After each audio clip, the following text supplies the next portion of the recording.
Welcome to Fargo Talks Fargo, a podcast on the FX television series Fargo. I'm Bill, and I'm here with my buddy Charpie to talk about the most recent episode. Charpie, what up? Hey now, episode 8, Blanket, coming at you hard with your little, tiny little Blankie. Did you have a blankie? Yeah, I think I did for a while. I don't know if it lasted very long into my adulthood. You know what's beautiful about having things in the 80s is that like most people had the same things because there was no Amazon, there was no, it was all the same big box stores, and a lot of the same toys were the same, a lot of the same dishes were the same, cups and blankies. I know my blanket was this little like yellow thing with this like border around the edge, all yellow, pale yellow. And I saw a lot of kids have that blankie. Mine was baby blue. Yeah, 70s. Let's talk about this real quick. I feel like this will be the shout into your, if you're listening in your car or whatever it is you're doing, the shouting into the, how dumb are you guys? I was working pretty hard about the blanket thing, and maybe we'll probably bring it back up as we go, but there were certain things that just were not obvious to me about the show title. Right. Please send in your feedback here because I was struggling from the time we started watching the first watch. I was trying to figure out what blanket meant. And I was really going off on some abstract things, and I couldn't come up with the reason for the name of the show. You did text me a Michael Jackson's Child joke. I did. You said, wait, you don't mean the show's about Michael Jackson's Child? I often wonder what Blanket Jackson is up to, and where is he now? How old is Blanket Jackson? The answer is none of our business. Sorry. I just finished watching The Crown, and I'm still stuck in this whole, like, why do we make these people's lives our business? It's none of our business, Anyway. Blanket Jackson is 21 years old. Okay, jeez. Thank you, Internet. Now goes by BG, by the way. Okay, good. BG? BG. Michael Jackson's BJ? son. BG. BG. Formerly known as Blanket. Like you can tell by the way I use my walk? Exactly. Okay. Barry Gibbs. Let's talk about the debtors of North Dakota. All right. Which one? Obviously we did the pause game. I'm sure there are all sorts of people that work on the show that these are their names, and it's fun for them. Yeah. It was interesting, though, that they were grabbing the ethnicities of these people. Yeah. John Sasquatch, who works on the show. Shout out to you. Well,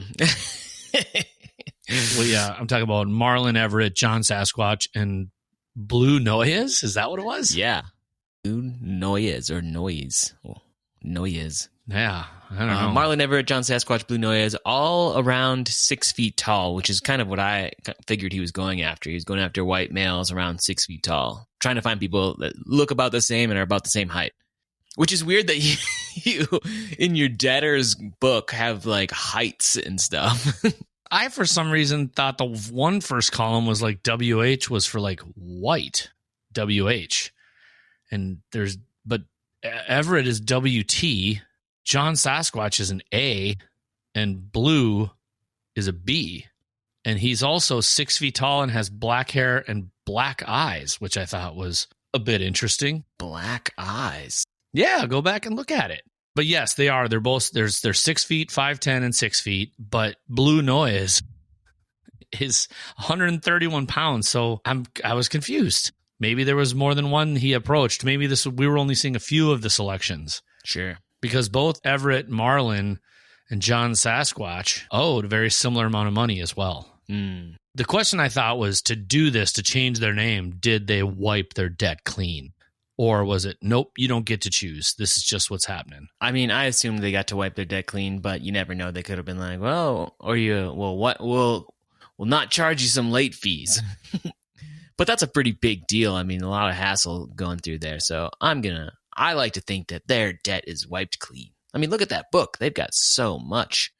Interesting, though, his desk from that top-down shot, all the kind of gilded-looking things. I didn't have time to really think too much about it, and he's got a nice bottle of San Pellegrino on his desk as well, but incredibly highly organized, except for this black book. Everything's beautiful and white and cream and golden, and then this black book. And he feels like such a badass, doesn't he? He just feels like this mastermind throughout the episode, by the way. I mean, Graves thinks he's on top of the world, and he's just like, he's this evil mastermind that's in total control and can do whatever he wants, and can control this little tiny sheriff in Fargo or in North Dakota. He really is on top of the world in this episode until he's not. I think this is sort of what we've mentioned, though. He relishes meting out this type of, it's not really justice. It's just whatever it is. He's meting out these things that he's outsmarting people. He's lawyering, right? Yeah. He's like Pinky to Lorraine's brain. Lorraine's really the one in control. She's really the mastermind. She came up with this idea, probably.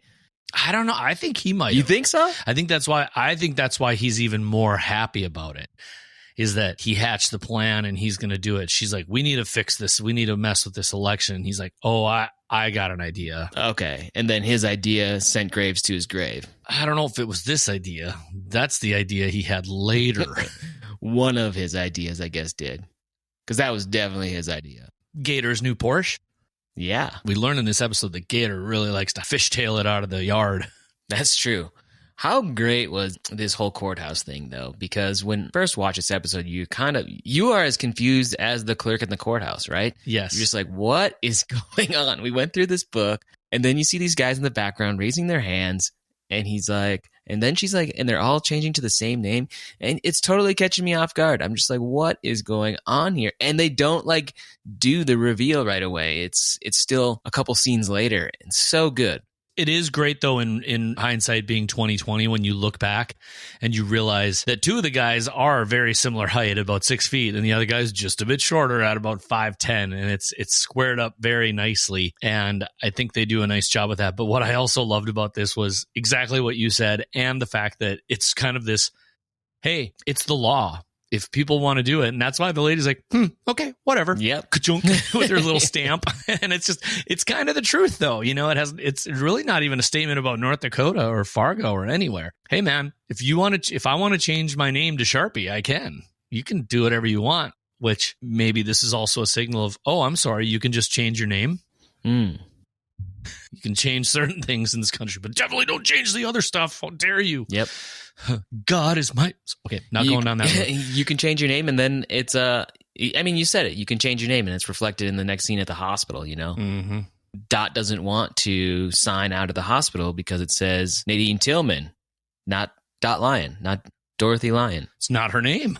I also feel like we've done a mild, from our Fargo perspective, disservice, even though we've said we don't want to talk about it as much as season one, but I do want to put a few things in perspective that we've sort of glossed over. Oh, really?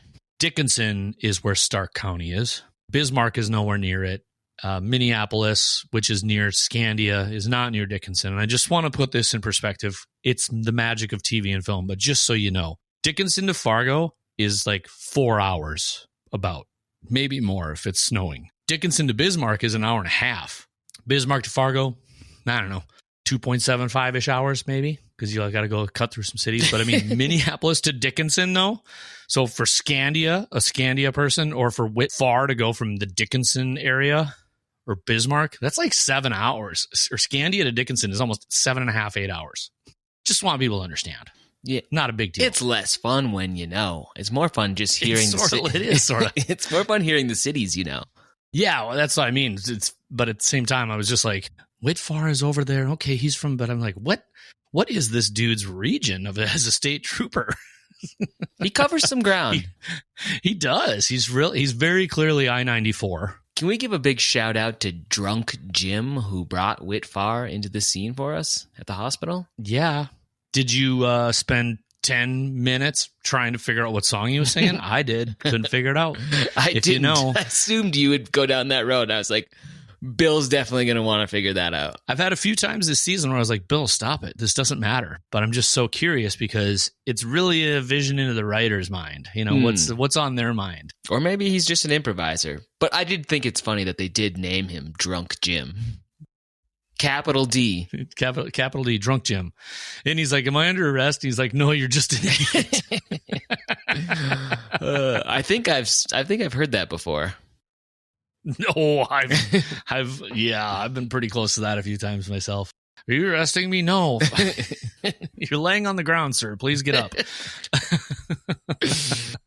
That was definitely actually, oh boy, about to go down a rabbit hole there. Hey, you fall down drunk wearing rollerblades and a dress in downtown Fargo. One time. One time? Well, you know where the train tracks are down by the Empire? And it's like where the train tracks are, there's not concrete. It switches to that like kind of rubber material that withstands the weather here better. Yeah, you can't rollerblade across that when you've been drinking and you've decided as a group of people that you're going to raid your friend's mother's like old prom dress closet kind of thing. I was at that intersection one time in my very early 20s. Man, I can never run for office after this show. And there was a train. It stopped on the tracks, as they do in the middle of downtown Fargo. And you've got a case of Miller Lite. It's 10 below outside, and you're just trying to get back to your apartment. Oh, is this when you lived in the Aggies? That's right. I crawled under the train. You're 4 blocks from home at best, and you just want to get there. Yeah, and you're so cold. I crawled under that train. And then right when I was doing that, it did one of those kunk, where it just moves like an inch. Oh, there were a couple pebbles in my underwear after that. We've just confirmed for our listening audience that we are, in fact, idiots. Yes. Okay, let's talk about the show here.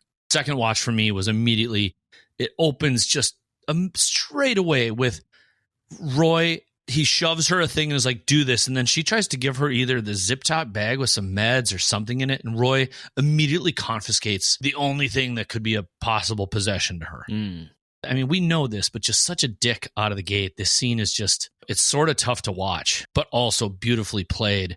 Even between the three of them, things are being spoken, but things aren't being spoken. And it comes off real well. What I wrote on my second watch is that it's just so intricate that there's these looks between Dot to Kim, Kim to Dot, Roy to Kim, Roy to Dot. And even though they're saying words, they're saying all sorts of other things with the way they're looking at each other too.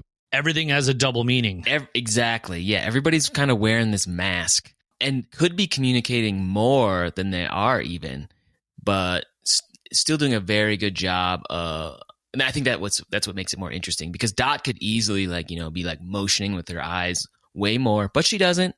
And same with Roy, and same with Whit, and same with Gator. Like they're all just kind of, it's like a Wild West showdown a little bit. It's another also reflection of somebody who clearly is hoping to do the best thing they can, just like Whit Farr eventually does, but she can't because she is trapped.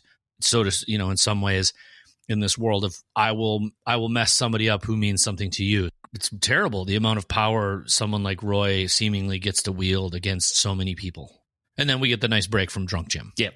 We mentioned it in the hot dish because I feel like this needs to be mentioned, though, that it's very clear. Speaking about the names, it's just very clear that Whit Farr wants to address her by the name he knows her as because it matters. Oh, he's like, right. I'm not going to go down this Nadine rabbit hole. You're Mrs. Lyon, and he's addressing her in a very proper and respectful manner. He's having a lot of looks with her. I think because she's a person who doesn't want to cause other people trouble, is willing to just be like, don't worry about it. I'm cool. But I do think it was a slight callback because when he says, I can help. Yeah, totally. That is just a quick flitter of season 3 to the Minxie, right? Minxie, the robot that turns itself off. I hope Whit Farr, he won't turn himself off. He's too cool. He's not a useless machine. He's Whit Farr. He's amazing. Boy, alternate realities, names, the kidnapping that never happened, she mentions. But she even sneaks into the middle of all that, though, how much she's still thinking about Wayne. Tell Wayne I'll be there soon. Passes you right by, and then we get the goon squad that comes up. Well, I mean, when you saw that, what did you think? I wasn't expecting them to show up here because he tends to screw everything up, and this seems like something Roy could handle. But of course, he's got to wedge himself in with a couple of henchmen and calls Whit Jay-Z. I mean, this guy is such a tool, but we know that. Have you noticed that he's only a tool in front of, a complete tool though, in front of certain people? Yeah, and I want to kind of circle back around to that. I also want to circle back around to put a pin in that. You mentioned it. You mentioned how Dot says that never happened. This is not the first time she said that. It's the second or third time. So let's come back to that in a little bit. Okay. My last thing though was I loved that there's a quick shot to Whit when the chips were sort of being tossed out there, and he pops his gun out of the thing, and it comes a couple inches out of the holster. But I thought a really good execution of showing that as a reasonable man, he understands restraint, not just being outnumbered. I don't think he cares about the outnumbered. I think he's like, this is not the good situation and it's not safe. There's no winning in that situation. Right. So he decides to kind of like let it roll. Yeah. So we walk away from this, and Dot's got her paper clip too. So that was a cool move. Do holsters do that? I'm not a gun guy. I wouldn't consider myself a gun guy. I've seen a bunch of different. Are they like? Well, that's you know why? Are they spring loaded like that? I'm sure they can do all sorts of things, but I just don't look that up, because then you'll get served 6,000 ads for that. Next thing you know, you'll be getting political ads you never thought you wanted. Just don't look it up. That's I true. can also tell you about things you don't want to look up that I looked up today. Oh, we'll talk about that later too. Yeah, I like it. Yeah, sometimes I like watching videos of people like shooting watermelons and stuff. Dang, does that screw up your algorithm? Yeah. I know you want to talk about this like little back and forth between Indira and Whit, right? Yeah, I just like the little tag team effort they've got going on. They're similar characters. They're both super level-headed. They're both members of law enforcement. They're both kind of symbols of Marge Gunderson. And I like it, and I miss it, because we haven't had it for a few episodes, right? And I really like those characters. I want to see more of them. I want to see them start to make heads roll a little bit. Do you ever kind of wish that in this series as a whole, especially maybe if you were just comparing, say, season 1s and 5, I really wish that we would have got a true duo. We have a lot of duos between like Gator, Roy, and all these evil people. You got Kitchen Brothers. Even just the relationship between Lorraine and dead Danish. Yeah, Wrench. Danish dig my own grave. Wrench and Numbers. And I just sit there and think, what would it be like on this show if there were two? You got the FBI's are paired up, but somehow law enforcement on the good side, or the protagonists here, are always seemingly sort of alone. And it's kind of, and I wonder, sometimes it is kind of lonely when you think about it, because you just wonder, what would it be like if these two were in the same town and they were like rocking it like like SVU, like Mariska Hargitay and what's his face? Yeah, but that's sort of classic storytelling, isn't it? You've got the protagonist against these teams and armies of people. Yeah. These Rambos. Yeah, true. The only other two comments I want to just like throw into this, just as like, I wonder if it's commentary on this, was, well, one will come back later. We're putting a lot of little pins and things today. But I guess so. She also, she enters our scene, our world of this episode, doing evictions, throwing out the elderly. Right. And I'll just skip ahead. And then she's sort of bookended in this weird awfulness where her car is repoed. Yeah. I'm glad you mentioned up where she's having to evict elderly people, because it's the same parallel that Whit is dealing with, right? Because Dot didn't ask for help. She didn't say, please help me, or I don't want to go with this man, or this man's abusive, or anything like that. She didn't say any of that.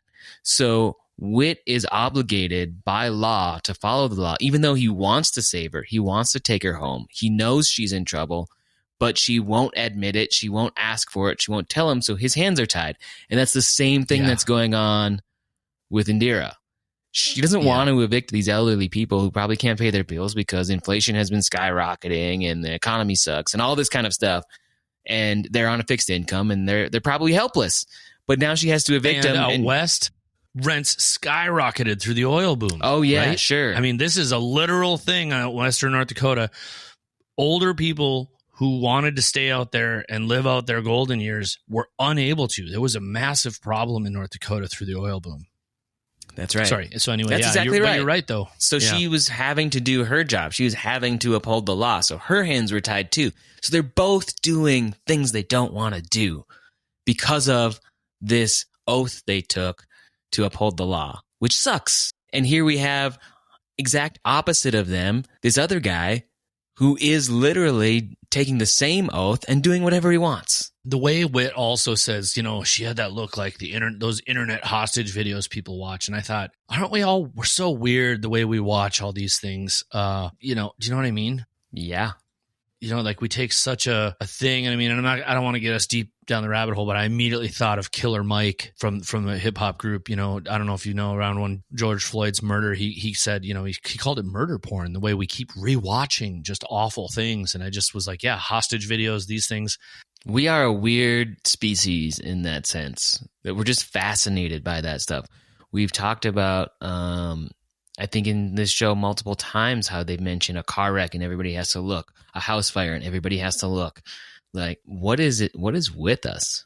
Well, and why does the FBI never call anyone back? Yeah.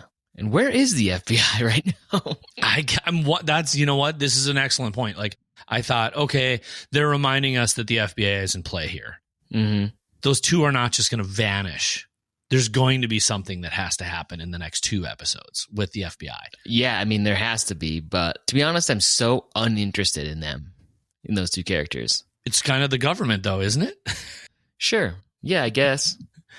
I mean, in so many ways, because they're not active, and so many people in government right now are even sitting on their hands constantly, no matter what side of the aisle you're on. Mm-hmm. I don't know. Let's get down to the Tillman Ranch and back to the unfortunate scene in the abattoir. I wrote on my second watch that this whole scene, starting here and eventually going through a few things, but this first scene in the abattoir with Roy and Dorothy is play-like, theater-like. It is theater-like, exactly, yeah.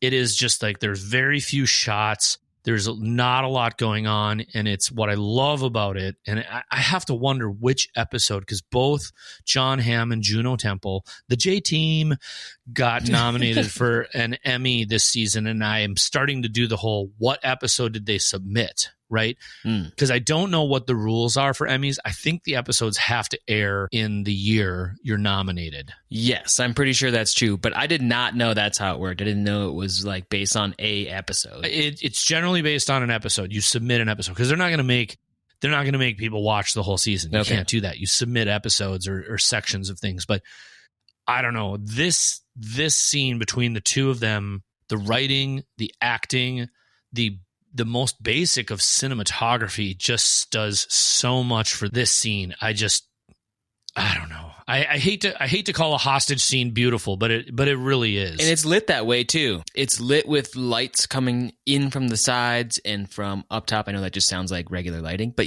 if you watch it again, you'll see it. It'll look like it's a concert stage. Yeah, and Dorothy though is the one for the I mean, obviously they're all in a little bit of light, but that opening scene where he's crouched on the floor chaining her. Mm-hmm. There's just this total like rays of light falling onto Dorothy. Lots of good dialogue here. Lots of great lines. Roy saying things like... What stood out to you? Well, I liked when he said, hey, I was trying to fix you. And she comes back with like a window cleaner pissing on a window. But my favorite line, I think, was actually from Roy when he says, the devil's dancing a jig on your tongue tonight, isn't he?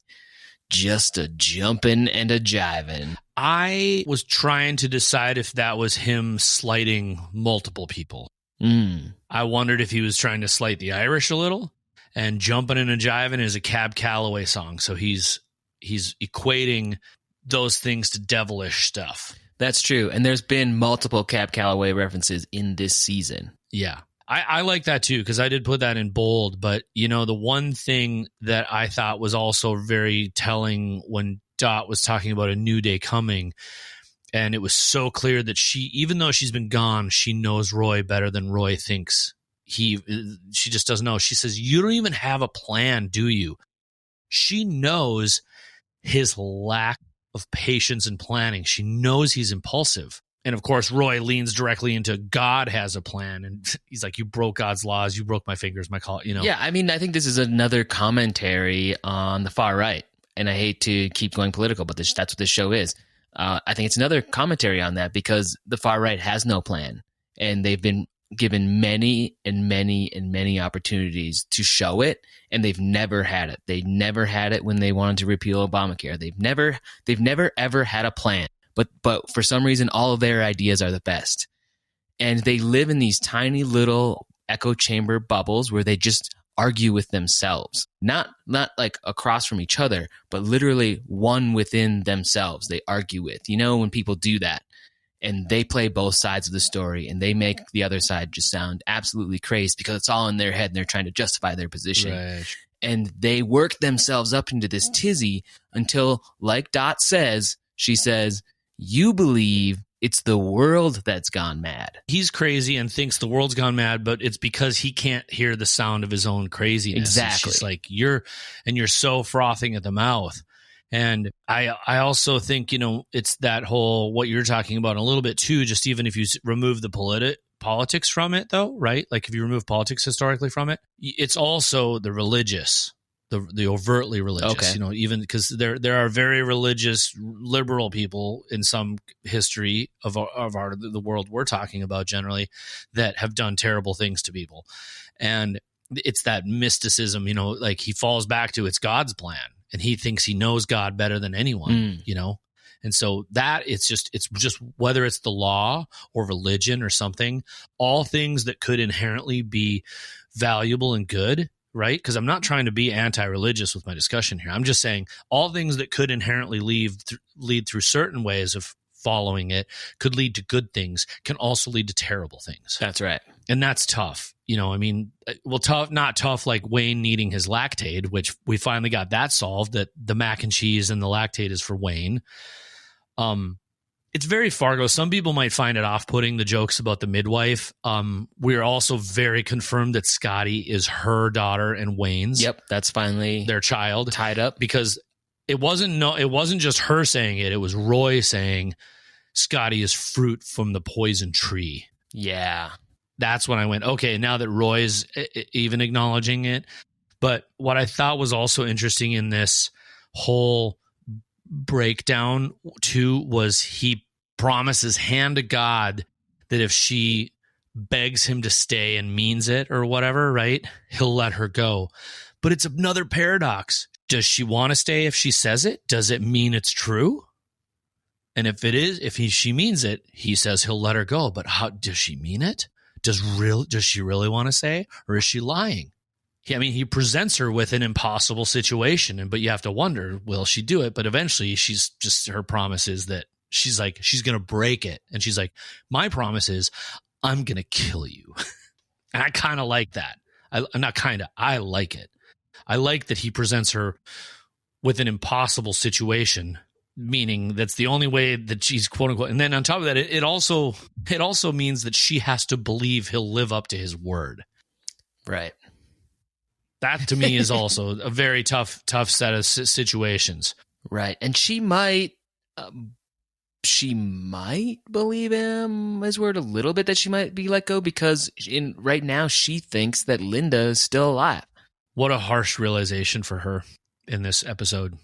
We get a little bit of a visit from Karen, who decides, well, now I'm going to mete out my backhand on this poor woman who, well, I can't.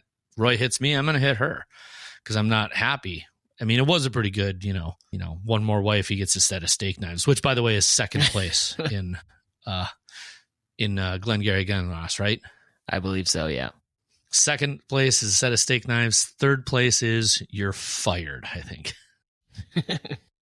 Either way, coffee is for closers. But what did you think about that? Just small interchange of Karen and Dorothy. I was just wondering the whole time what Karen was told and how she makes of all of this. Like, because it's a weird situation for her too. Roy wants his ex-wife back, yet he's still married. Yet he's married to Karen. Yeah, what does he tell that poor woman, right? So what is she thinking? Like, shouldn't she What do you have to admit? Shouldn't she be like, Roy, like, she's out of the picture. I'm your wife now. What's the deal? Aren't you a family man? But he insists on having his ex-wife back while he's married to Karen. I don't get it. I suppose a big part of the trouble is that she's just, for the most part, not allowed to be questioning in front of him in any situation, and she knows that. So maybe she just doesn't get to. Mm-hmm. She's in a bad place. Either way, they got to get to the debate, and they leave Dot there, and we get to fast forward to Indira coming home, and the minute we got there and I saw the golf clubs at the bottom of the stairs, that's when I knew. Right, because he wasn't in the garage, obviously. Yeah. Well, why would his golf clubs be by the door? They should be in the garage. Yep. We really read a lot into this guy in the very beginning of the season, and we were wrong. He was as simple as he was made out to be. Just a good old-fashioned doofus. Yeah, he's probably Scotty's dad. They both play the drums, yada, yada. And he's just a douche. He's just a simple douche. Yeah. Well, we still don't know. He's not dead. He's not dead, no. There's still 2 episodes left for us to feel something could happen to him, but maybe the worst thing for a guy like that is to lose Indira. Absolutely. I want to give a good shout out to the set dressing people and the design folks. Next to the bed, I have to look, Charpie. You know I can't help myself. The book on the top pile next to the bed. Oh, yeah. I wrote it down. And what is it? It is something about blockchain. Blockchain revolution. Blockchain revolution, yes. I hope it's his. Maybe it's not. Maybe it's Indira's trying to figure out how to get money quick. It's definitely... Oh, crap. Shit, you just raised a good point. I mean, I don't know. It is on the one side of the bed. But either way, it's still just good. So it's obviously people who are thinking about money and investing in wealth and how you can get money quick. Because that's what happens when you're really in debt, right? You're like, how can I get money fast? I need to fix this. Yeah. But when they do the reverse shot and she eventually tells the woman, just get out of my way. And then they start talking and she's changing clothes. And there's a book in the background on the thing. And the book on the dresser is Who's Your Caddy by Rick Riley. These are real books, by the way. These are real books. But I just think, just when you think things don't matter, there are people behind all of these shows with real jobs who read the scripts, understand the characters, and dress the set. Mm-hmm. Just as much as their wardrobe matters, so does the environment they're in. And I love this stuff, and I think they do. I'm saying it over and over. They do a great job on this show. Blockchain Revolution and Who's Your Caddy? Yeah. So you made it. I automatically assumed that was his book because a lot of D-bags talk about blockchain, and none of them, that was my first thought, and none of them can come up with a valid use for it. Yes, it'll come someday down the road, but right now, today, nobody's got like a really great use for it other than getting rich quick. But you bring up a very good point in that she needs money quick, so maybe she's just exploring all of these avenues to try to get themselves out of debt. While you're talking about the set dressing, there is a picture in the background of that bedroom too, which is like a collage where there's like a magazine cutout of a woman's eyes. And I immediately saw that right away. And I don't know if this is what it was for, because it would be such quick foreshadowing if it was. But I immediately thought of just somebody like looking through the blinds of a closet door. And she's standing right in front of the closet door. So in my mind, I was like, oh, somebody's in the closet, because I mean, obviously that's just like a common trope in these types of scenes, but it looks like those eyes that you'd see in, what was that R. Kelly song? Trapped in the Closet. Trapped in the Closet. God, I'm actually so fucking sad that I knew that even. Didn't we watch the entire Trapped in the Closet opera? No, I did not. I've never seen it, not even close. I remember talking about it at the office when we shared space, but super unimportant overall. But I just thought, I don't know. There's still stuff going on here, period. But Who's Your Caddy? He's got peacocks on the sheets, just like Roy does. Or not on the sheets, but yeah. Wow. Good for him. Either way, what's the line? You can leave the toilet seat up on someone else's life from now on. Yep. Great. I think we've talked about this before, but when you say the toilet seat up, does it mean both of the things are up, or does it mean yes, I believe so. So what is the middle one called? Just the ring. That's the lid. The lid is what covers it. The seat is what you sit on. Okay. The donut to me is the seat. The lid, close the lid, is what I would tell people. When you leave the seat up, then you got that bear thing, and then some poor gal or guy or whoever sits down to whiz or shit in the middle of the night. It's going to sit down on that kind of cold, pea-splattered business, because men are a messy thing. We've learned that through this show. So as long as the seat's down but the lid's up, you're good. There are definitely seat down people. I'm a lid down person. Okay. Always. But I have friends who've been over to the house, And I know when someone else has been in my house, because if I go into the bathroom and the lid is up, somebody who doesn't live here has been here. Well, I always leave the seat No one's down. going to be hiding in the closet. It's going to be the toilet lid. But I'm like 50-50 on the lid down. Why? This is the tangent we cannot get in. We have not got far enough. Well, I just don't. Tune in to Charpie and I's next episode. I don't think I think about it. It's a gross thing. I don't want to see anything in there, even when I'm not using it. I want it covered. You could drop stuff in there. Your pets could put their face in it.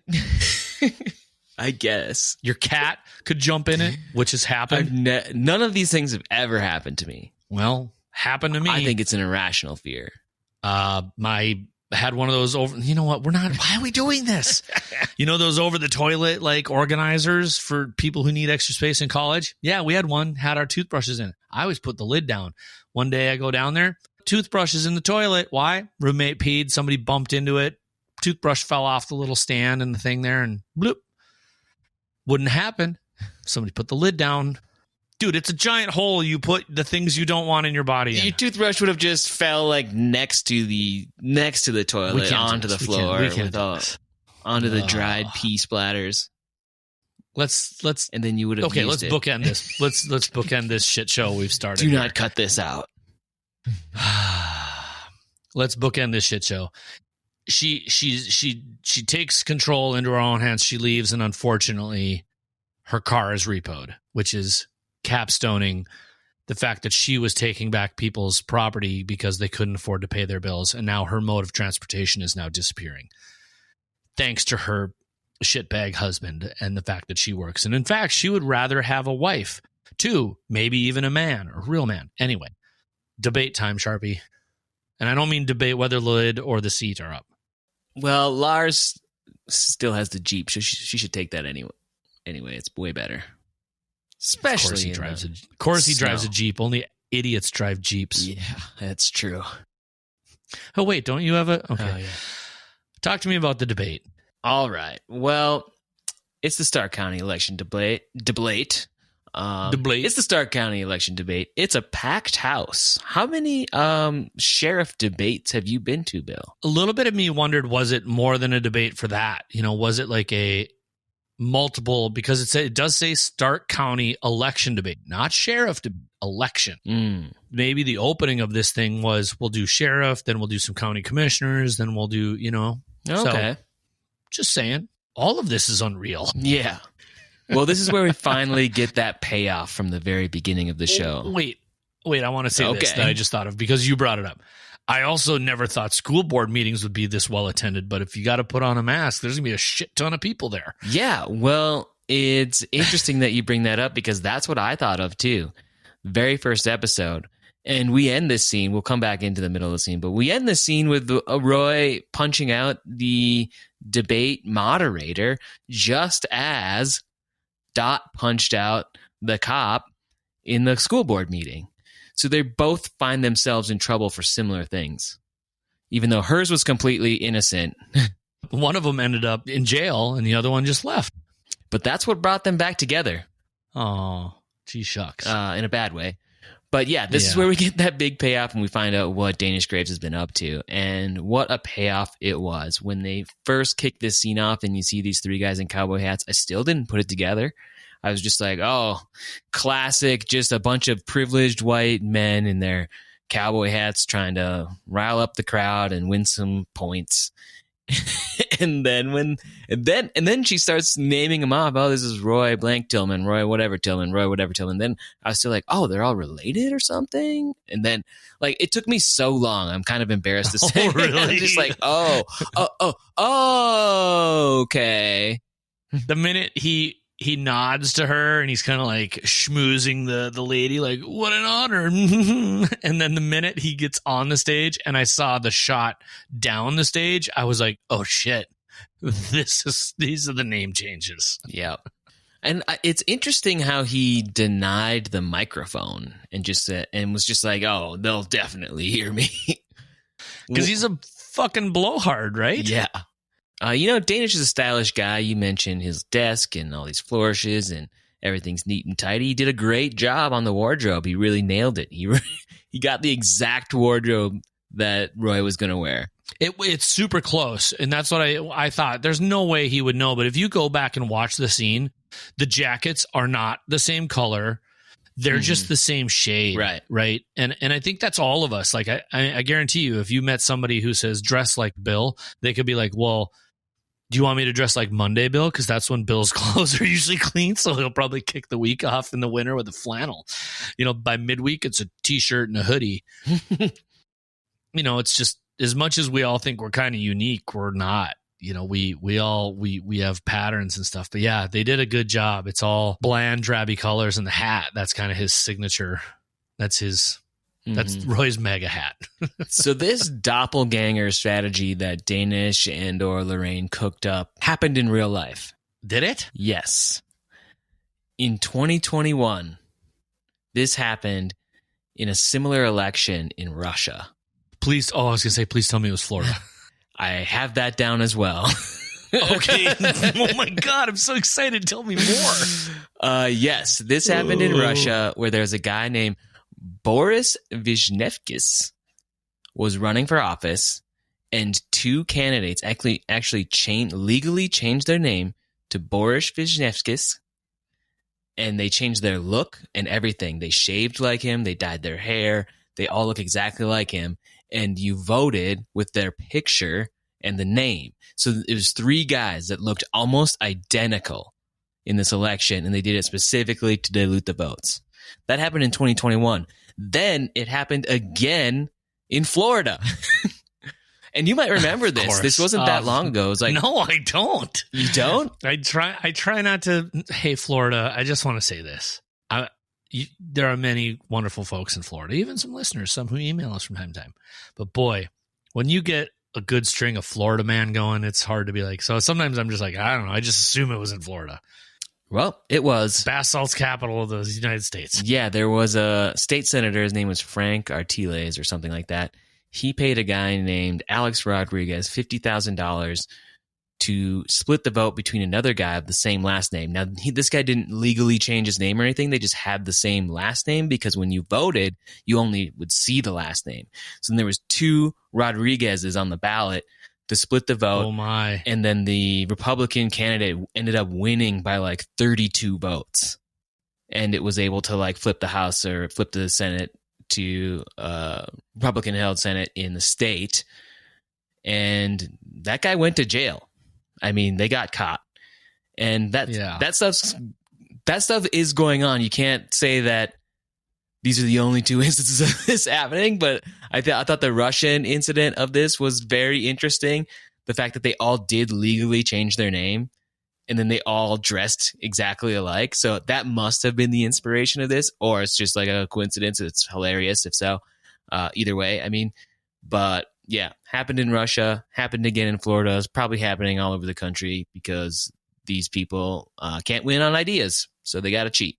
Levy, I don't know. I sometimes I just want to stay out of mass conspiracy theories, but it happens. You know what?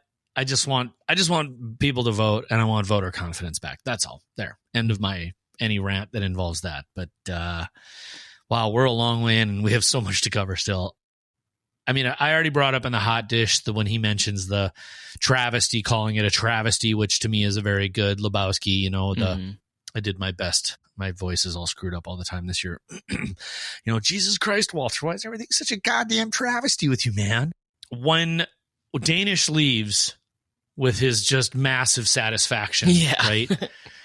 Yeah, at about maybe say if you purchased the program at 24 or 20 minutes and 54 seconds, Charpie, and I have overlaid another image from a different season. Did you see what's in the trophy case? Okay, I'm looking at the trophy case. No, look at the text message I just sent you. I have overlaid a season 1 photo with a season 5 photo, and there's a real fun little Easter egg there. No way. It's the ball peen hammer? It's the ball. Well, it's not a ball peen one is the one thing I noticed, but I just thought it's just too weird. Oh. In the little trophy case, there's like some sort of like history stuff, a dinosaur and a rock, but there's a But what's weird to me is that the hammer is just all by itself with nothing else almost. That's true. And it looks a lot like the hammer that Lester bonks his doting. Yeah. Doting's a strong word there. Doting wife with, but. And maybe a couple of pictures of UFOs. I don't know. Who knows? Yeah. Well, dinosaurs are from another world. Just kidding. I'm just trying to stretch the conspiracies. And then we get to see Danish pull away in his Porsche Carrera, which is a freaking sweet car. Just gonna say it. Oh, also a nice tie to Germany. If we want to get on your sure your thing. So we're joined next in the Abattoir by Dot doing her darndest to try get herself free. You know, she's already pulled the cotter pin out and is trying to help herself to no end. But we get this scene between her and Gator that's interesting. Yeah, and this is where I think, so we learn a little bit about Gator. We learn he's the fifth boy in a long line of firstborn Roys. And when he was born, his dad considered him a pale, puny lizard. And now we don't know if that's true, and she was just trying to get under his skin. But when we see Dot talk to Gator about how she saw her, geez, I can't talk. When we see Dot talk to Gator about how she saw Linda and that she's alive, and she talked to her, and you know they're thinking about him or whatever, and you see that look in Gator's eye, like, what is going on? Are you crazy? Are you mad? That was interesting. But what I found most interesting about the scene was, and I wrote this down, I was wondering if they're trying to get us to have sympathy for Gator, because he like tears up towards the end of the scene and he's obviously sniffling as he's walking out of there. So that makes me think, are they trying to make us feel for him? Or are they trying to, he was such a douchebag earlier and has been throughout the season, but now I'm not so sure that he's going to have like some sort of horrible demise, because they're trying to make us feel sorry for him, I think. I don't know. I think we all inflect our own desires on it to a degree, but I do think they're trying to let us see that not all people who, I don't know, I have this correlation I want to make, but you know me, I don't like making the show overly political, but whether it's, so I'll just remove politics. Sometimes there are people who are underneath or raised in certain people's environment that they just, it's not to excuse what they're doing, but underneath there somewhere is possibly another type of person looking to break free or change or understand. Hasn't there been a million movies where somebody you hate the whole movie finally comes around and does something amazing? Of We've course. seen it a million times, right? Yeah. I don't know if it's going to be Gator. He might be too much of a schmuck for that to happen. But you'll notice, you're right, from the entirety of this scene, from the minute he comes in the door, he is not swagger Gator, as I would call it, right? He comes in, she sees him, and you'll notice she's not like, oh my God, what are you going to do to me? She's like, hey, she's trying to get free. And he's mostly like, what'd you tell the FBI? Talks about the being kidnapped. And when he talks about that, when she, what is it? She says something like, why'd your house burn down? Why why is this happening? And he kind of has this look on his face. And props to Joe Keery, because he's kind of like, shit, I did that stuff. Mm-hmm. Because no one else is there to see how he acts, right? He's not living it for somebody else that he's supposed to be fulfilling. If you pause on his face, he just doesn't look proud.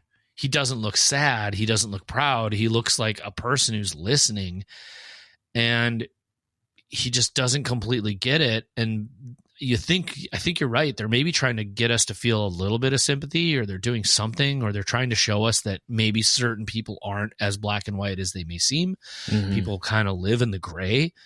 I think so, because that's what makes seeing Ole Munch raise up from his back seat more conflicting, because now we've seen the little boy inside of Gator as he walks out of that den, and I call it a den because look at Dot's posture in that scene. She looks like a lion in a den as she's talking to him and getting under him a little bit. But when he when you see his eyes and he's tearing up a little bit and he's walking out of there trying to like psych himself up a little bit, but also frustrated, that makes the scene when Oli kind of like rises up a little bit more conflicting and a little bit more interesting.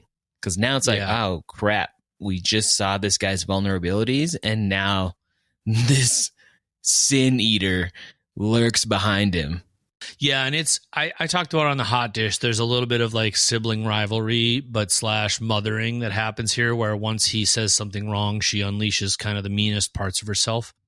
You know, I knew you'd be a loser for life, and she says it, and I think you're right. And you know what it's like. Okay, so if you live in like places that have like actual cold, the other tough part to remember though is like your nose is always kind of running a little bit from the cold because your nasal cavity is trying to stay moist because the cold here is very drying. So I'm with you. I'm not trying to say he's not emotional, but the whole blotting his nose, I'm like, that's also just a product of the cold. That's fair. That's true. But, oh no, I agree with you. But I'm just saying it's also one of those like, was it acting or was it just cold there? So we've seen it and we're like, oh, I feel this way. But you go back and rewatch it and scroll your way through it. And she says the mean things to him. Mm-hmm. And he turns to her and he kind of like bottom lips it. You know what I mean? Like purses his lips together, mostly leaning in with his bottom lip. And he says something to, you know, he says something like, I hope you never see your daughter again. And she's like, you don't mean that. And he says, well, I wrote it down. Where was it? He's just like, yes, I fucking do.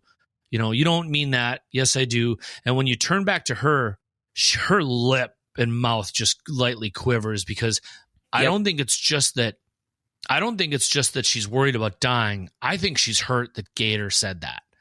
I think there is some sort of, all the way back to like early episodes when she's like, really, Gator? You know, like right. Even in the house during the Halloween shenanigans, there's a moment where they're like, why are we really doing this? Why are you doing this? Why are we doing this? God, doesn't that feel like so long ago? Yes. Halloween. But that's when we get to see Gator just full blown rip it in the sheriff's cruiser out of the yard. Yep. And we've heard the noises and we get to see Whit far and kind of standing his ground, so to speak. Yeah, it's another Wild West showdown a little bit. Where he doesn't act. Exactly. Someone acts quickly and without reason, and somebody says, I'm going to hold off. Yeah, and it's truly shot like that, you know, one-on-one, standing 10 paces away or whatever, and two men, you know, about to draw their guns, and one does. Yeah. Nice little shot right when we get there. We do get to see, from the reverse shot, you get to see the little church in the back, way in the background too. Pretty cool. To kind of get the lay of the Tillman land. I'm pretty sure that's what that is. Way in the back, there's that white little chapel-y thing. Yep. I didn't catch that he popped the bullet through the windshield originally, probably because I was writing feverish notes down. That's the downside of my first watch, is that sometimes I look down and I'm trying to correct my typing, but dumb move. I mean, think about the mound of paperwork that one shot is going to create and just point right back to the Tillmans.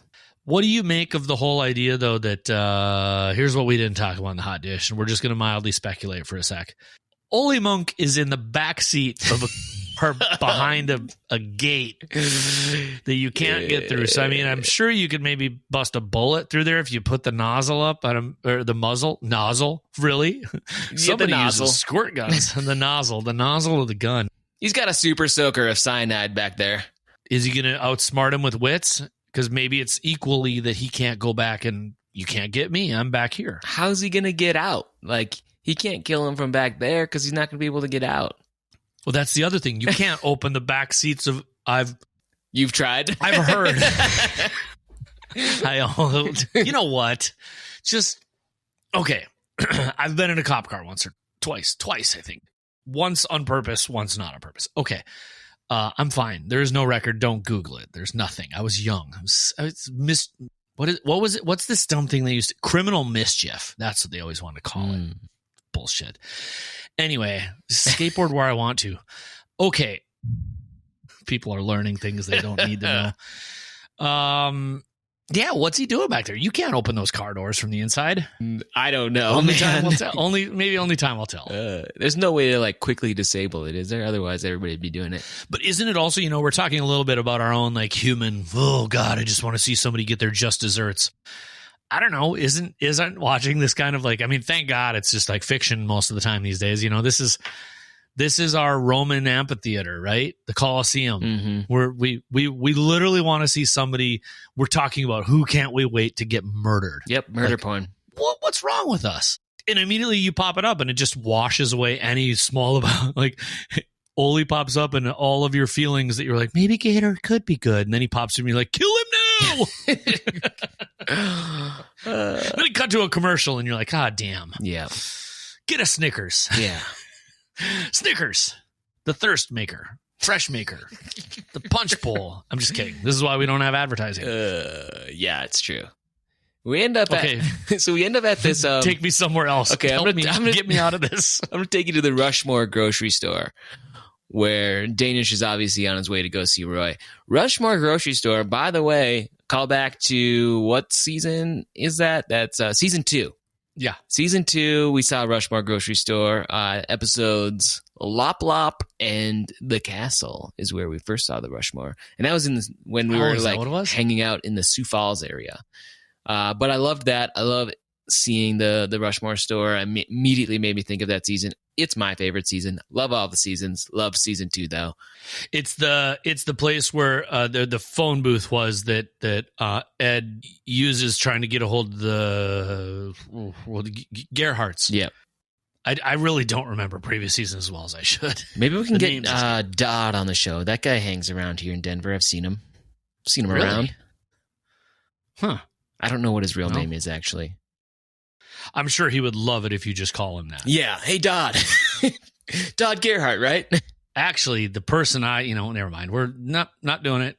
How much did you like? I want to talk to Hansi. I want to visit with Hansi. That guy is great on so many shows, and I need to watch Reservation Dogs. Is that the show? Yeah, I watch it. It's awesome. Oh, is it good? He looks like he's so good. And I mean, he's good in Longmire and some other shows. Okay. It's also, it's good. It's got comedy. It's dark. And it's a little bit depressing. I mean, we've grown up in North Dakota and, Zach McLaren, Zane McLaren. Yeah. I'm going to say his name wrong. I'm sorry. I apologize, sir. And you know how rough some of those people have it on those reservations. And so that's what it hits a little bit close to home because those people need help and they're not getting it. Mm-hmm.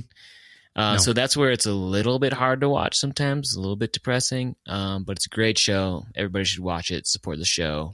Yeah, I think it's on my list for like a very soon thing. So how much did you like Danish having basically 5 numbers in his phone, 4 of them being Lorraine and 1 being Wink? Those are all his friends. This is his whole world, No, the one thing I realized is people keep thinking there's only 2 people on the list and there's actually 3. Is there? Yeah, 1 is Lorraine's cell, 1 is Lorraine office, 1 is Lorraine home. Oh, the secretary. 1 is Lorraine's secretary. Right. What I love is that the secretary doesn't have a name.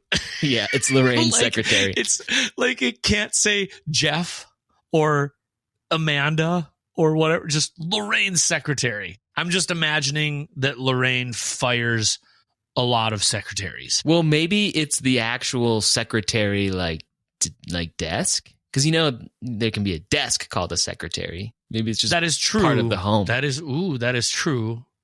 But I like yours. maybe I like that. Maybe that's her desk in her office at home. Right. All good ideas. Because it has its own number.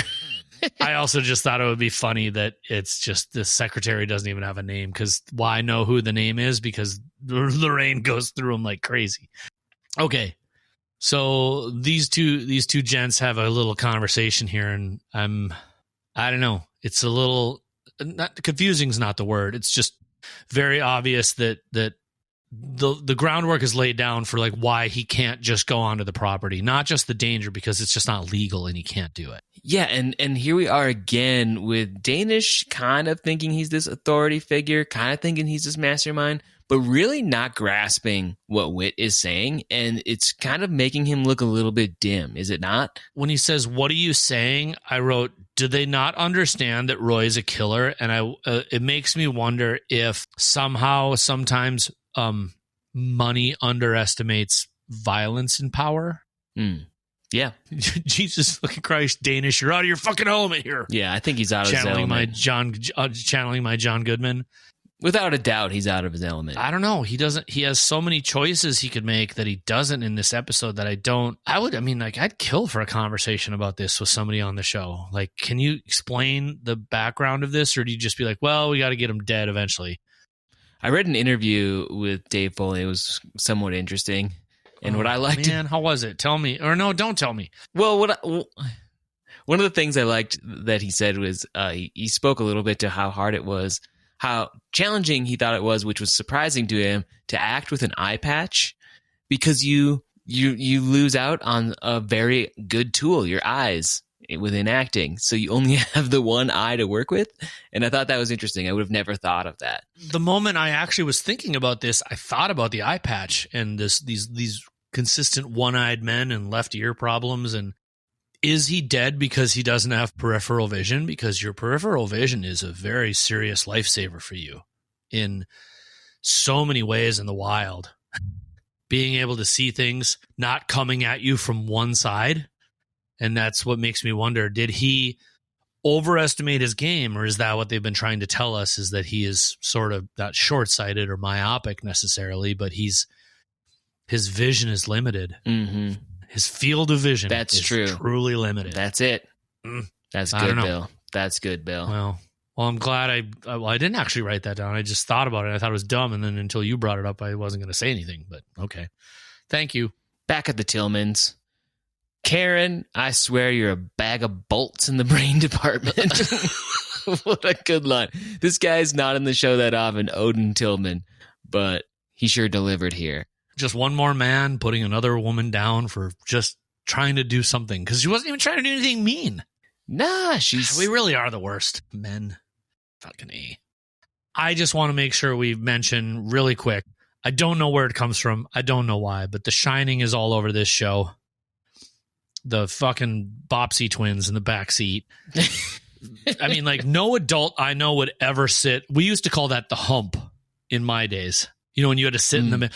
Back when the tranny would run through the middle of the car and there was that lump that would run through the middle of the back, you know, in between the driver so your feet, you either had to straddle, your feet had to sit on one side of the hump, or you'd be small enough child that didn't matter. Your legs weren't that long. So I always had to sit in the middle. I was even so small at one point because car seats were stupid.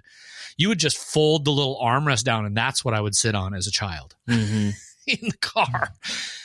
Karen is flanked by these two children who, man, they just, I'm sure they're beautiful little gals, but boy, they're kind of, they paint them up pretty creepy in this episode. Yeah, they're a little creepy here. They're buttoned up to no end. Same thing at the debate. They were very symmetrical, and even behind the twins at the debate, there were two silver-headed guys, one behind each of them. Yep. It was all very like Wes Anderson symmetrical kind of stuff going on. Yeah. It was just, it's everywhere. So all this awfulness, just two terrible men talking down to Karen when all she's trying to do is, you know, sort of console her husband. I thought at first, but on the rewatch, because trust me, this will lead us to the walk. I actually think what she's doing is stirring him up hardcore. Yeah. She's super stirring. That's exactly what she's doing. In a really bummer way, because she resents that she's there under any situation, good or bad. And she's just like, well, what does she say? Something about like, it's like her sins rubbed in our face and she's the albatross. She's mocking your piety, the things we believe, and it's just like, oof. And then Roy goes from like stern, kind of stiff upper lipping to all that stuff. But the last thing I'll mention about the kids is that there's that damn one trike in the yard, which I'm like, ugh, gross. That sets him off. She lights the fuse, and that fuse is burning for 2 minutes.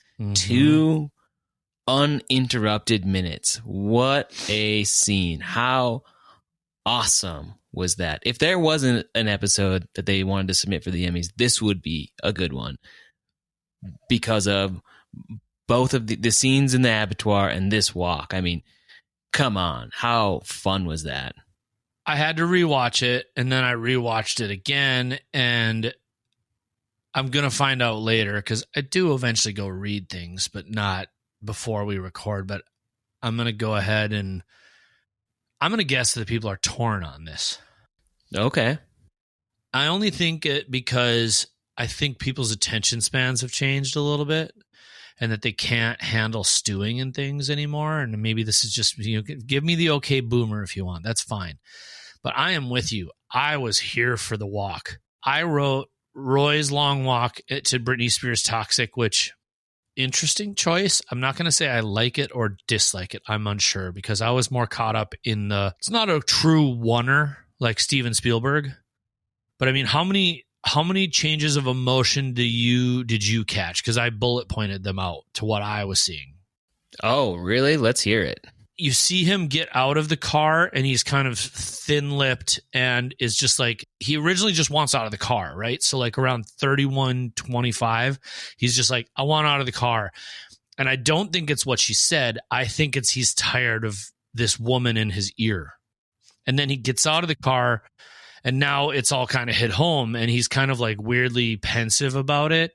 And he's sort of weirdly, like for quite a bit of that walk, his brow isn't as furrowed. He's kind of like, I don't know I don't know what I'm feeling about this.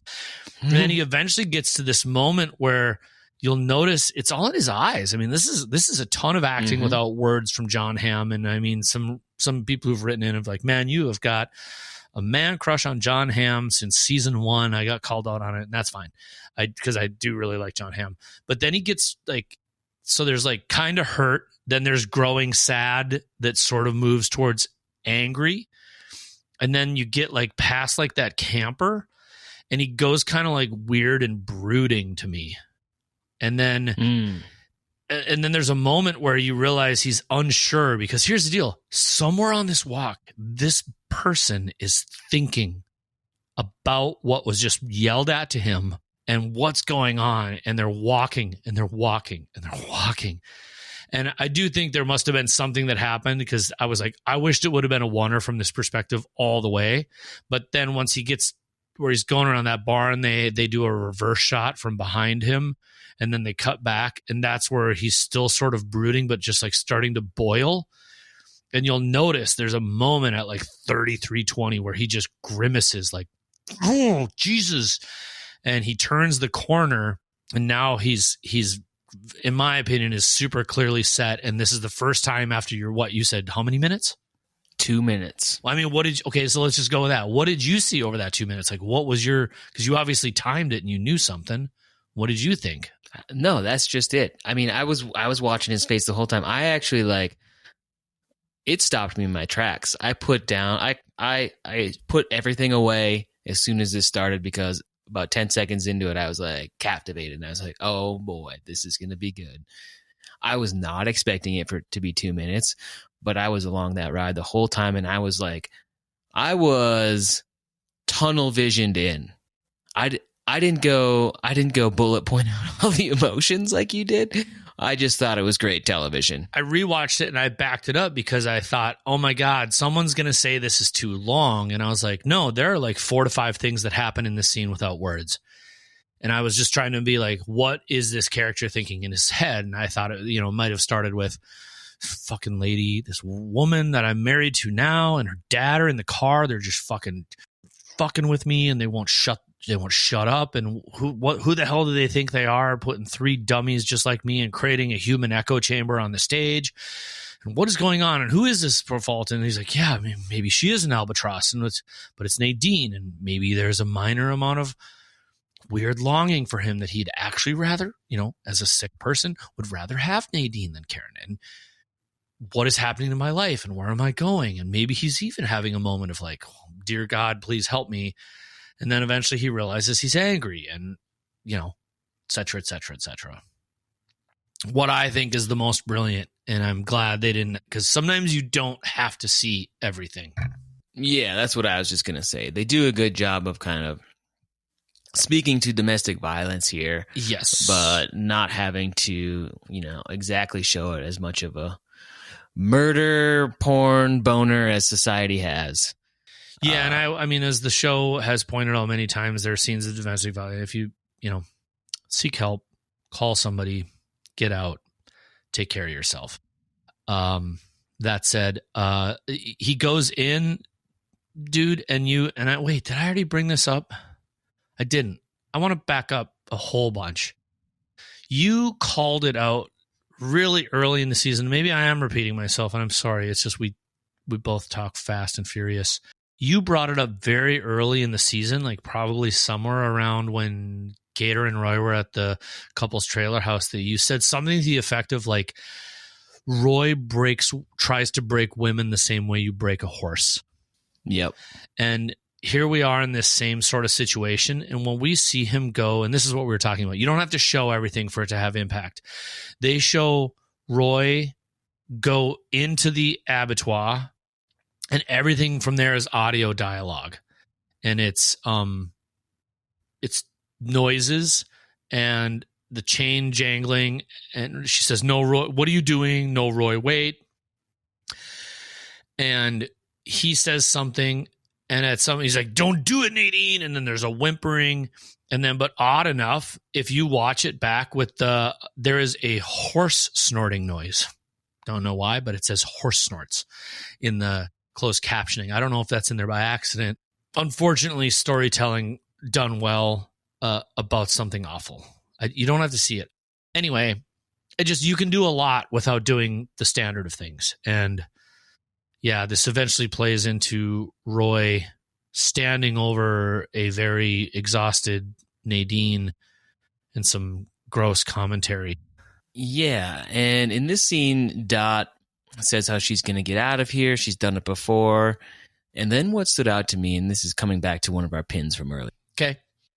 Roy says, "No, see, you've always been here, Nadine. Ooh. It was the rest that was just a dream."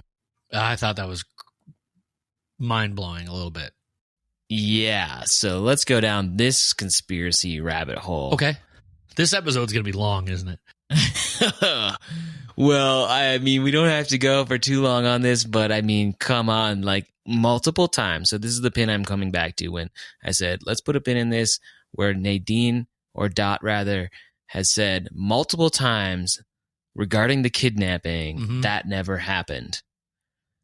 Now, Roy is saying, "You've always been here, Nadine. It was the rest that was just a dream." Are we getting a little bit too crazy here to say maybe all this previous stuff really didn't happen? And has Nadine or Dot been, why do I keep calling her Nadine? Has Dot been chained up in this thing for literally the entire season? And her entire life has been just this dream as she stares out at this windmill? Huh? It's a conspiracy theory. The earth is flat. The difference that they can't see we never went to the moon. They can't see, the listeners can't see me looking at you like, you're not on the grassy knoll, Charpie. Okay. Here's why I like it. I like that part, or I think it's, man, never mind. You got me thinking a little bit here. So, well, don't think too hard. I mean, I don't actually believe that, but it did send me into a little bit of an Inception moment. Yeah, I think it's, maybe because we've already had moments where Roy has been token up, laying in bed, and is envisioning Nadine and the life she has. Is that Roy envisioning it? Is it the storyteller that is TV and film envisioning that for us, and Roy was seeing nothing, and we're just seeing that because that's what they're wanting to say? You know what I mean? Like, right? Who's really in control of the narrative here? Us or Noah Hawley and the directors and the actors? I mean, really, the narrative of every story is ourselves and how we decide to take it. Wow, we're getting fucked. Jesus, you're in Colorado, I'm in North Dakota. Will you pass me that we joint? Smoke. Jesus, this bourbon I'm drinking is nowhere near enough to make me talk this bananas. Woo, I'm loopy, but no, I'm with you. It's the what's real, what's not, what happens in our mind. But what I kind of dig about what you're saying, though, in general, though, is her dream state is sort of being broken in this episode, though, if you really think about it, right? She still hasn't completely put it all together. She hasn't. Till that window breaks, right? Until she breaks the window, she's not there. And Yeah, it's tough. I'm with you, but I don't know if the same reason you don't fully believe it, I don't either. Yeah, I mean, the window, she breaks the window and things start to become, she breaks that dirty window and things start to become a little bit more clear. And she starts to realize, oh, Saint Linda. How did we not put that together when we were watching it? Her name is Saint Linda. Of course she's dead. Yeah, you can't be a saint until you've died. and after your death, you have to have done something. You know, there's all these rules to how the beatification of. Okay, we're not going down my random religious rabbit hole. Can we talk real quick too about right after they do a very good job of putting a lot of meaning into a very short period, though? The end of Roy's long walk to what happens, and all we hear is noise, and it's just startling and raw. And then it comes back to this. I remember this game, but did you realize that from the minute that we get back in, there is no music, there is no anything. It is silence and actors. So we're back in this like early thing that you and I said was like this whole scene is like a stage, except now the stage is a little different. And this is where they have that actual struggle and fight, and she gets the jump on Roy with her leg over him and is in chains. But go back and play it. It's a startling struggle. It's got to be very hard for some people to watch. And at the same time, though, there's nothing. There's no music. There's no sad things to help drive your feelings. It's just exactly what it is. And he starts just, once he gets that bolt out of the, not bolt, but that little thing out of the floor, he starts just like ripping Revelation 17:5, dude, which is the, that's the whole, what is referring to is the whore of Babylon. And eventually this just massive struggle of wits and will and all of these things is broken up by a guy going, yo, Danish Graves is here. Oh, okay. And he makes that just awful, like the lesson's not done yet. He's close to being finished. And I wanted to be like, this is another moment, though, to a little bit of a degree where I was like, you weren't schooling her. He really wasn't. Like, she had the upper hand for a pretty solid chunk of that. And it's like, it's like half his size, far smarter, much stronger willed. And he of course, he just can't admit, oh, I'm sorry. By the way, the good and strong and just Roy Tillman just got fucking almost hogtied with a chain by Dorothy Lyon. Well, no one was here to help me. And because if he wouldn't have got that out of the floor to back her into the wall, I don't know. She could have fucking MMA'd that guy. Totally. I mean, I was just waiting for her to grab those nipple rings and rip them right out. I didn't even think of that. Maybe that's what that on the floor is. That's the nipple rings. That's Roy's nipple ring. Yeah. I wanted to see him in the next scene with just like blood streaming down his nipples. No, but the music continues nowhere until she ends up saying, the rest was a dream. You'll end up just like Linda. I'll bury you right next to her. And the minute he says that, the music cues right back in. Thank you, Jeff Russo. Thank you, editors. Thank you, people. Because then it brings us back to a world where they're like, hey, we're going to bring back music that makes you feel this even more. Ooh. Wow. Harsh, man. All right. Charpie, let's go to Lorraine's house. All right. So Indira shows up to let Lorraine know that she knows where Dot is, right? But remember that Indira's on a deadline for the job offer that Lorraine gave her, which is to work for her. She comes right in. Lorraine just assumes that she came with her answer, and of course she's going to go. It's a yes. We don't really get that from Indira. She just says, I can't do it anymore. I can't put myself last. It's like when you're on an airplane and you got to put your mask on first, right? But I'm not here to talk about that. So she never really gives an answer. No. she does say, she then goes on to say she knows where Dot is. She's at the sheriff's house, blah, blah, blah. We got to go get her. And then, so she doesn't really give a yes or a no. But Lorraine says, okay, come with me. You're starting right now. So Lorraine kind of makes the decision still for Indira. I mean, I think we were assuming that by saying she's got to start thinking for herself or she's got to start putting herself first, that she's taking the job, but she never actually said that. And what's interesting about this to me is that I did go out and read like half a dozen articles because when I read the first two, what did they say? They both said opposite things. You went out there. Okay. Yeah, I read probably 6 to 8 recaps before recording this. Just trying to figure out what the answer to this was, or just in general? Because I read one and it said she took the job, and I immediately read another one and said she didn't take the job. And then I was curious, and it seemed to be about 50-50. And so then I started talking to my friends, and I was like, so what do you think? Did she take the job or not take the job? I'm assuming I'm on the side where she's taking the job, because Lorraine says, okay, let's go. You're starting now.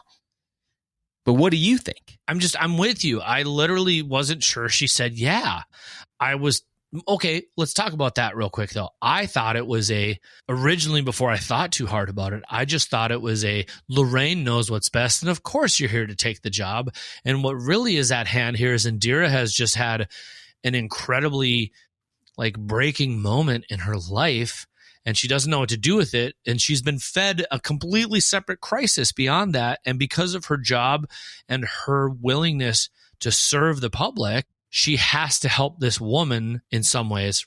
Like she's saying, I got to put myself first. But what I think she's really saying is when she's putting herself first, she's saying, rather than sit around and argue with my Yahoo of a husband, I need to help this person who needs my help. Exactly. And what I think happens early is that Lorraine thinks it's one thing and it's not the other. But You're starting right now. That's the line I don't get. And that's where I thought maybe it just got sort of had to be left in editing to be that way. I don't know. I guess, you know what? We got 2 episodes left. We'll find out. If the next episode she's not wearing a badge, we'll know. And she's driving a black SUV or a Porsche. Well, one has recently come onto the market. Yeah.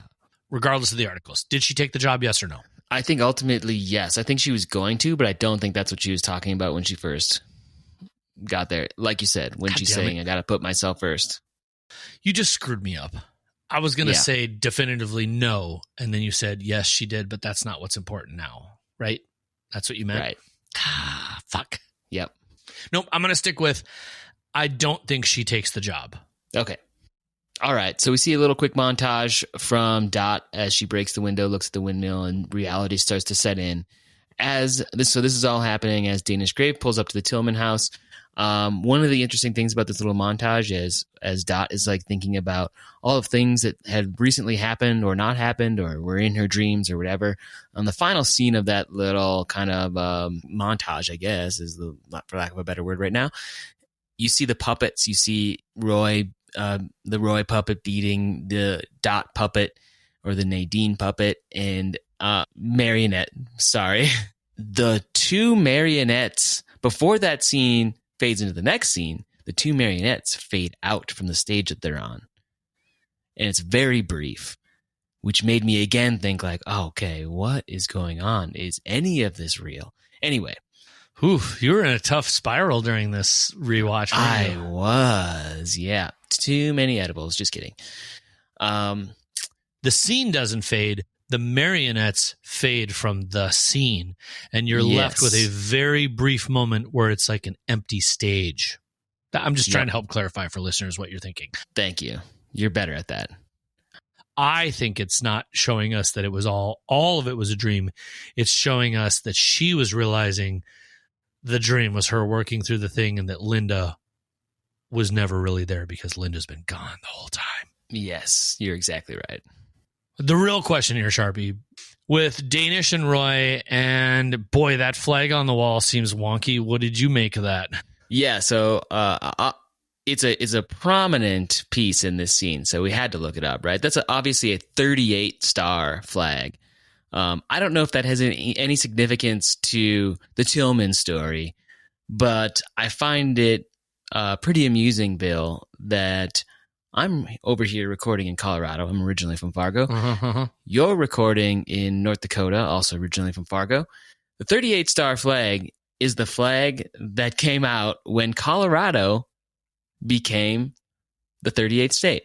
And as many of you know, when you add, by law, maybe some of you don't know, by law, a star gets added to the flag on the 4th of July.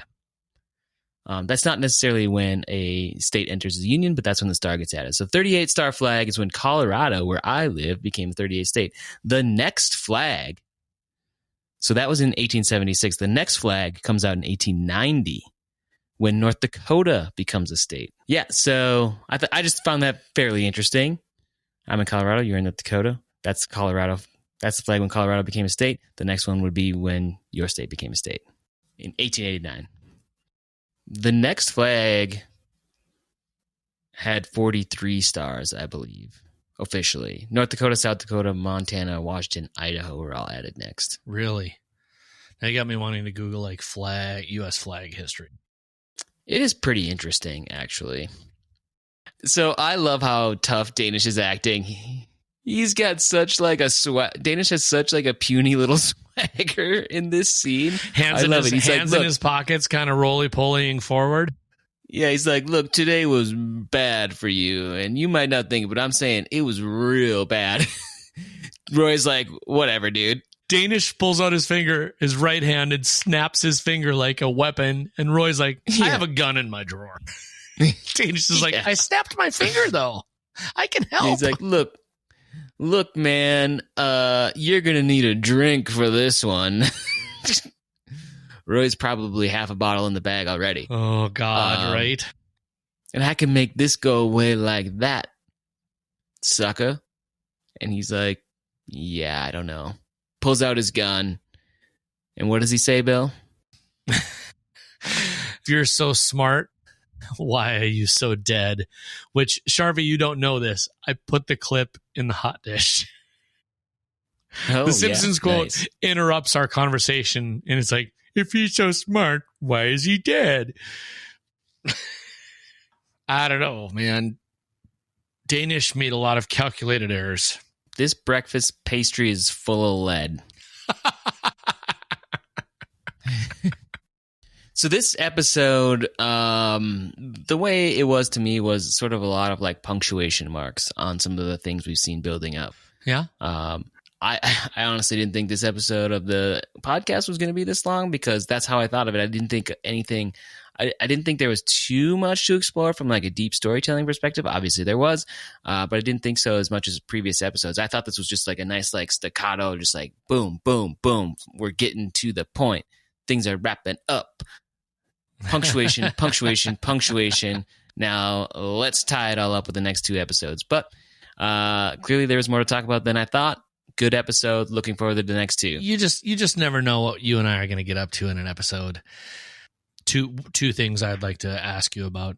Dot obviously, sadly, has to watch these things unfold in front of her through the little window onto the world they've given her that has truly shattered her world over the last X days. And she's very clearly missing her husband, as we learned very early in the episode. Sharpie, where are they going to throw Danish graves? Where is his grave going to be? Under the windmill. And what are they going to put in there with him? Oh, you didn't read the bag in the truck? No, I didn't. It is potassium hydroxide lye. Yeah, I was thinking lye, but I thought lye like preserved stuff. Potassium hydroxide lye is actually used widely in agriculture. It is used for a multitude of reasons. It can enrich the soil. It can change the pH. It can kill things you don't want alive. Think back to your favorite movie, Fight Club, with Tyler Durden. Oh, yeah, right. Pouring, they make soap with it, but immediately you can also, in the right balance of chemicals, you can pour it on a person's hand. It'll start eating them up. Well, what is lutefisk then? I thought that was soaked in lye. It is. How is that not turned to liquid? Proportions. I don't know. That's right. All right, man. All right. Looking forward to next week. God, what are we going to do from here? Chicken piccata. All right. Peace out. All right. Bye now.